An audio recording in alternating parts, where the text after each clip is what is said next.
लोकसभा चुनाव में इस बार दिल्ली में त्रिकोणीय मुकाबला दिलचस्प हो गया है, लेकिन इस दिलचस्प मुकाबले के बीच आज दो बड़े चुनावी कार्यक्रमों से दिल्ली जाम के झाम में भी फंस सकती है। इस रिपोर्ट को देखिए।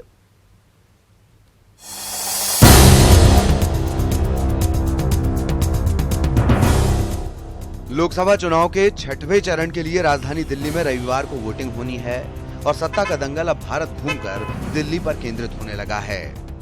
तीनों बड़े दल यानी बीजेपी, कांग्रेस और आम आदमी पार्टी के बीच ये मुकाबला त्रिकोणीय है और पीएम मोदी से लेकर कांग्रेस महासचिव प्रियंका और दिल्ली के सीएम अरविंद केजरीवाल अपनी अपनी पार्टी के प्रचार की बागडोर संभाले हुए हैं। हम कोई फ्री में वोट नहीं मांग रहे। दिल्ली विधानसभा चुनाव 2015 में 67 सीट लाकर देश को हैरान करने वाली आम आदमी पार्टी इस बार खुद हैरान है।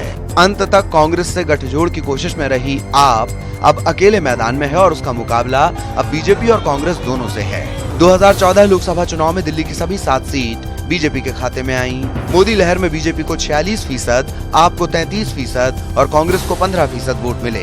2015 विधानसभा चुनाव में आम आदमी पार्टी को 54%, बीजेपी को 32% और कांग्रेस को 10% वोट मिले थे, जबकि 2013 विधानसभा चुनाव में आपको 30%, बीजेपी को 33% और कांग्रेस को 24% वोट मिले। मतलब ये कि इस बार बीजेपी का वोट बैंक स्थिर बना रहा और कांग्रेस का वोट ही आपको ट्रांसफर हुआ। अब त्रिकोणीय मुकाबले में आप और कांग्रेस की स्थिति ही चुनौतीपूर्ण है। दोनों का कोर वोट बेस एक होने से बीजेपी को फायदा मिल सकता है। मुस्लिमों, गरीबों और मध्यम वर्ग के एक वर्ग पर दोनों दलों की पकड़ है। ऐसे में आम आदमी पार्टी और कांग्रेस के बीच वोट बैंक बढ़ सकता है और बीजेपी का वोट जस का तस बना रह सकता है।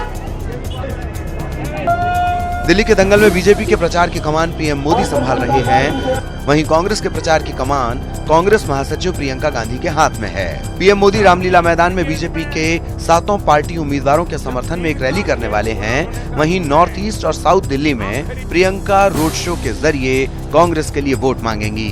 बड़े नेताओं के इन दो बड़े कार्यक्रमों का असर दिल्ली की ट्रैफिक व्यवस्था पर दिखेगा और साउथ, नई दिल्ली और यमुना पार के कई इलाके जाम के झाम में फंस सकते हैं। Bureau report, news 18 network.